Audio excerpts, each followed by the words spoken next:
হরিবল। আজরে গৌরাঙ্গের মনে বিভাগ উঠিল, আজ ধবলে শ্যামলে বলি গোরা আমার স্বপ্নে রাখিল।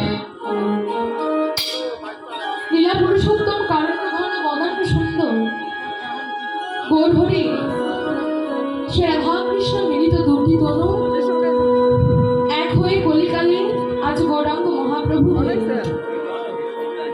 কখনো রাধা ভাব, কখনো কৃষ্ণের ভাব।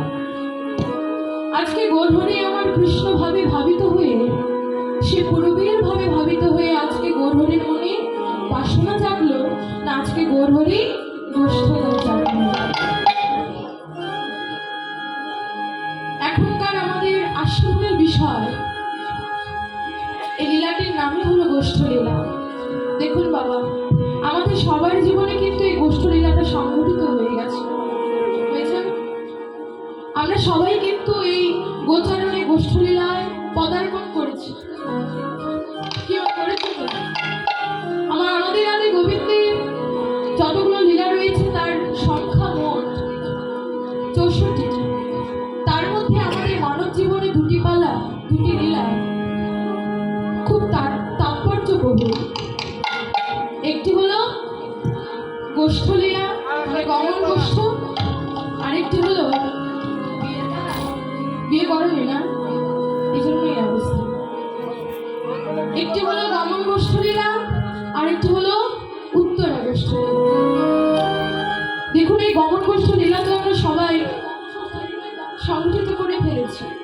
কেমন না, এই পৃথিবী নামক ক্ষেত্রে আমরা সবাই কিন্তু জন্মগ্রহণ করেছি। আমরা এসেছি ঠিকই, আমরা খেলা করছিও ঠিকই। এই যে খেলা খেলতে খেলতে কখন যে আমাদের এই খেলার যে সময় সীমা রয়েছে বাবা, কখন যে শেষ হয়ে যায় আর কখন যে উত্তরা গোষ্ঠীর সময় চলে আসে, আমরা বুঝতে পারি কখন না, যখন সময় একদম আমাদের দাঁড়ে এসে করা না,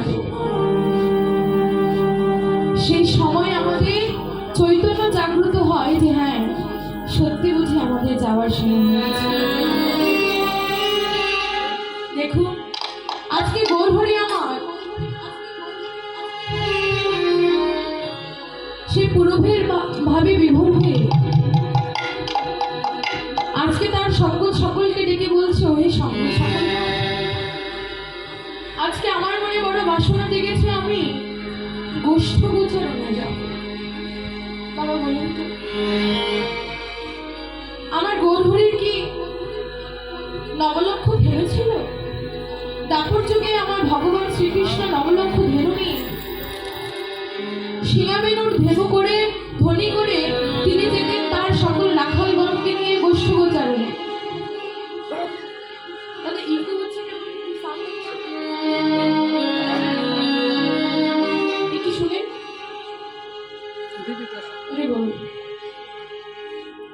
আমার গোবিন্দ দাপর যুগে নবলক্ষ ধেনু নিয়ে তার রাখালগণকে নিয়ে সিংহাবেনুর ধ্বনি করে গোষ্ঠ গোচারণে যেতেন। এই যে কলিকালে যে আমাদের কলির ভগবান, নাম কি? গৌরাঙ্গ মহাপ্রভু। তার কি নবলক্ষ ধেনু ছিল বাবা? যদি ধেনু থাকবে তবে তো তিনি এত দরিদ্র হতেন।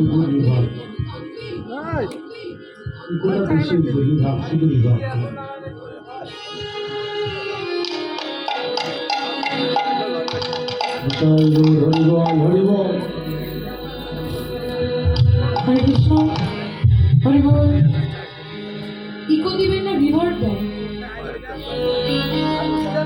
হরে কৃষ্ণ, হরি বল। সাউন্ডটা একটু ক্লিয়ার নেই দাদা। আমি ছোট বলে আমার উপর এত অত্যাচার করছেন। হরে কৃষ্ণ, হরি বল। জয় তাই, জয় গৌর। দাদা ইকো না রিভার্ট দেয়? হরে কৃষ্ণ। এই যে ভগবানের কোনো কিছু কম আছে না? ভগবানের কোনো জিনিসের অভাব আছে? ভগবানের কোনো জিনিসের অভাব আছে বাবা? অভাব নেই। এই যে দেখুন, অনন্ত কোটি বিশ্ব ব্রহ্মাণ্ড তার হাতের পুতুল মাত্র। প্রত্যেকের বাড়িতে সন্তান আছে, ছোট বাচ্চা আছে, তাদের খেলার পুতুল কি না বিভিন্ন তুলা দিয়ে তৈরি বিভিন্ন গাড়ি, বিভিন্ন বল, এগুলো হলো আমাদের ছোট বাচ্চাদের খেলার পুতুল। আর আজকে আমার ভগবানের খেলার জিনিস কি? এই অনন্ত কোটি বিশ্ব ব্রহ্মাণ্ড ভেবে দেখুন, যত চাঁদ সূর্য গ্রহ নক্ষত্র আছে, এই সকল কিছু আমার ভগবানের হাতের পুতুল মাত্র। কোথায় নেই দিদি? আমার ভগবান কোথায় নেই? আমরা যেদিকে তাকাচ্ছি সবখানে ভগবান আছে। এই প্রমাণ দিয়েছিল কে? না সেই ছোট্ট প্রহ্লাদ। তিনি একটি স্তম্ভের মাঝখান থেকে ভগবানকে বের করতে বাধ্য করেছে। কেন? তার ভক্তির জোরে।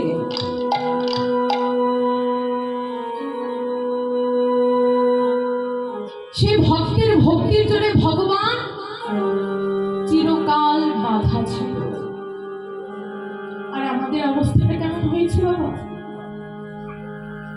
আমাদের অবস্থাটা হয়েছে ঠিক মাতালের কাশী যাত্রার মতো। কেমন না, আমরা সংসারে আছি বটে, আমরা হরিনামের ভেলায় ভাসতে চাই, কিন্তু হরিনামের ভেলায় ভাসতে চাই বটে, কিন্তু এখনো সংসারের প্রতি আসক্তিটা ছাড়তে পারি। কেমন হয়েছে জানেন? দু মাতাল, তারা ভাবছে চাঁদনি রাতে, দু মাতাল প্রচুর পরিমাণে মদ খেয়েছে বাবা। খাওয়ার পরে তারা ভেবেছে চাঁদনি রাতে সুন্দর আকাশের আলো, আজকে আর ঘরে যাব না, কি করব? এক মাতাল আরেক মাতালকে ডেকে বলছে, ও ভাই চল একটু কাশী যাত্রা করে আসি। আরেকজন বলছে ঠিক আছে চল যাই। সুন্দর রাত, জ্যোৎস্নার আলো, আহা কি সুন্দর। এই যে রাতেবেলা কি করলেন? দু মাতাল একটি নৌকায় করে সেই নদীর ঘাটে গিয়ে নৌকায় চড়ে বলছে চল সারা রাত ধরে আজকে আমরা সেই কাশী যাত্রা করব। তো বাবা হয়েছে নাকি? দু মাতাল নৌকা বাইছে, নৌকা বাইতে বাইতে বাইতে বাইতে সারা রাত ধরে নৌকা বাইছে। বাইতে বাইতে যখন ভোর হয়ে গেছে, একটু আলো আলো ফুটেছে, এক মাতালে একটু ঘোরটা ছিঁড়ে গেছে, নেশার ঘোরটা ছিঁড়ে গেছে। এক মাতাল আরেক মাতালকে ডেকে বলছে, ও ভাই আরে সারা রাত ধরে নৌকা বাইছি, আরে আমরা তো এখনো দক্ষিণেশ্বরটা পার হতে পারলাম না। এক মাতাল আরেক মাতালকে ডেকে বলছে, আরে ও ভাই তাই তো, ঠিকই তো, আরে দক্ষিণেশ্বর কি, আমরা যেখানে বসেছিলাম আমাদের চারিদিকের পরিবেশ তো ঠিক তেমনই লাগছে।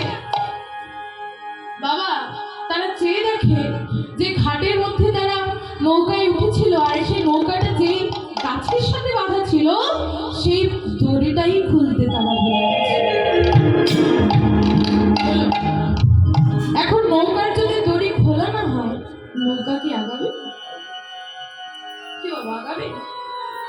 আমাদের অবস্থাটা হয়েছে ঠিক তাই। বাবা আমরা হরিনামে নৌকায় ভাসতে চাই, হরিনামের প্রেম বন্যায় ভাসতে চাই, কিন্তু এখনো সংসারের প্রতি যে আসক্তি, এই আসক্তির দড়িটা খুলতে পারি না। সংসারের প্রতি আসক্তির দড়িটা এখন আমরা খুলতে পারিনি। বাবা যারা দিন থাকতে আসক্তিটা খুলতে পেরেছে, তারাই হরিনামের নৌকায় অনবরত ভাসতে পেরেছে। দেখো সংসারে থেকে আমাদের অহংকার, আমাদের চাওয়া পাওয়া মোহ মায়া আমরা ত্যাগ করতে পারে। বাবা মানুষ পারে না এমন কোনো কাজ আছে? মানুষ পারে না এমন কোনো কাজ আছে না? আগে শিষ্যের বাড়িতে গুরুদেব এসেছে, শিষ্য গুরুদেবকে করজোড় করে বলছে, বাবা একটি প্রশ্ন ছিল, বলো। শিষ্য গুরুদেবকে করজোড় করে বলছে, বাবা আচ্ছা পৃথিবীর সব থেকে শক্তিশালী এবং কঠিনতম বস্তু কি? আজকে গুরুদেব উত্তর দিচ্ছে, বাবা পৃথিবীর সব থেকে শক্তিশালী এবং কঠিনতম বস্তু হলো ওই যে চেয়ে দেখো পাহাড়। কি বাবা পাহাড়কে আপনি যতই টালাটালি করেন, পাহাড় কি কখনো নড়ে? কখনো নড়বে? কে দেখো এই যে পাহাড়। আজকে শিষ্য আবার প্রশ্ন করছে, বাবা আচ্ছা পাহাড়ের থেকে শক্তিশালী বা কঠিনতম বস্তু নেই? গুরুদেব উত্তর দিলেন যে আছে। কি না? একটি লোহার হাতুড়ি।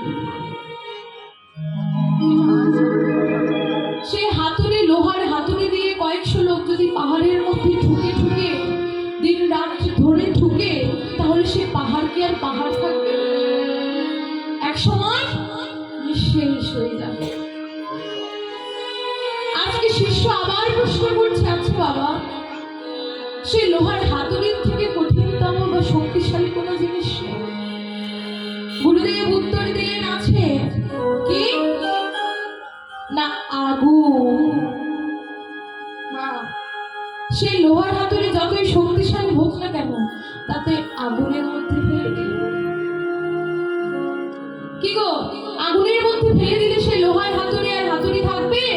বলে তরল হয়ে যাবে।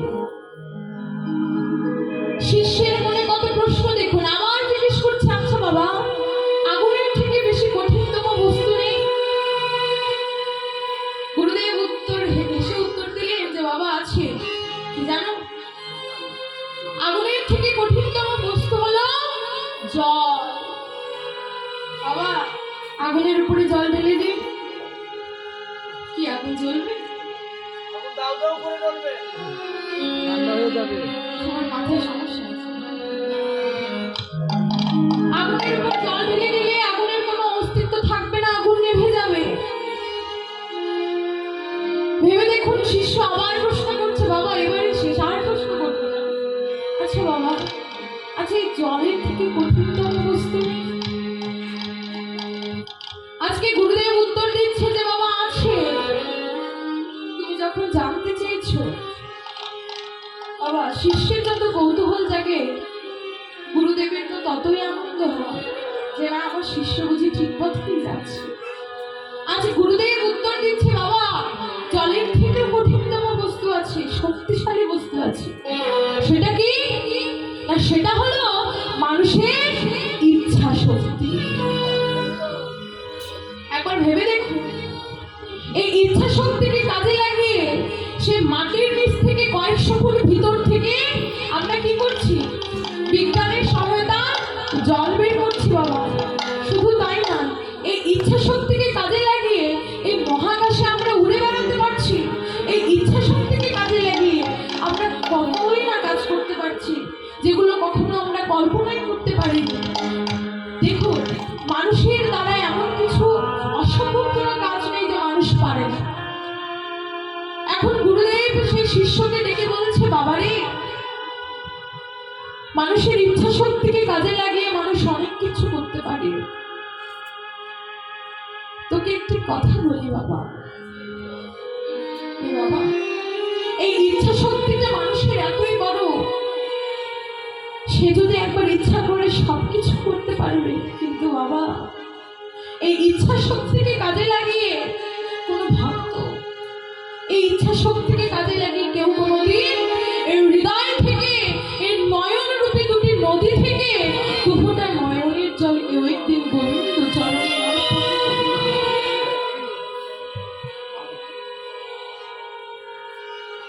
তোকে একটি কথা বলি, যদি দেখিস কখনো কোনো ভক্তের বাজারে যেখানে হরি কথা কৃষ্ণ কথা আলোচনা হয়, যেখানে আমার গোবিন্দের প্রাণপ্রিয় ভক্তরা হা কৃষ্ণ প্রাণ কৃষ্ণ বলে দুটি নয়নের জল ছড়িয়ে দিয়ে পারে, সেই ভক্তের বাজারে যদি কখনো যাওয়ার সৌভাগ্য হয়, সেই ভক্তের বাজারে গিয়ে সে নিজের ইচ্ছা শক্তিটা কাজে লাগিয়ে নয়ন রূপী দুটি নদী থেকে দুবিন্দু জল একটু গোবিন্দ চরণে সেই সাধুগুরু বৈষ্ণবের বাজারে গিয়ে যদি দুফোঁটা নয়নের জল তুই গোবিন্দ চরণে দিতে পারিস, তবে তোর মানব জানা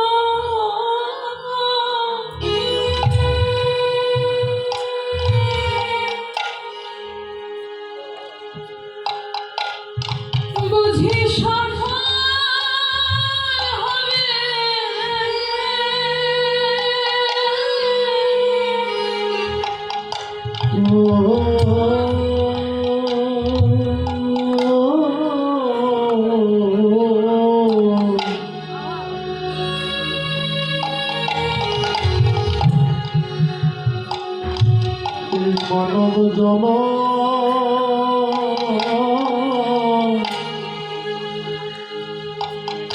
সফল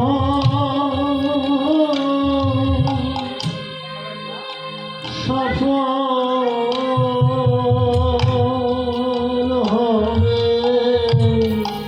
বাবা, সাধুগুরু বৈষ্ণবের চরণে আমরা হাত দিয়ে দেব। আমরা তো নিজের অহংকারের আসন থেকে এখনো নামতে পারি। কার চরণে হাত দিব আমরা বিচার করি। মহাজন বললেন বিচার করো না, বিচার করলে কখনো বৈষ্ণবের কৃপা পাবে না। কথায় আছে না, যেখানে দেখো ভাই, যেখানে দেখো ছাই উড়াইয়া দেখো তাই, পাইলেও পাইতে পারো অমূল্য রত্ন। তোমরা বিচার করো না, বিচার করলে বৈষ্ণবের কৃপা পাবে না। কে বলতে পারে তার চরণের ধুলায় একবার অঙ্গে মাকে গোবিন্দের কৃপা হয়ে যাবে? কে বলতে পারে? কে শুদ্ধ নিষ্কিঞ্চন হবে? কে বলতে পারে কারে রাতুল চরণের ধুলা তুমি অঙ্গে মাখলে সেই বৈষ্ণবের কৃপা হয়ে যাবে? তাই একবারে মাখো মাখো।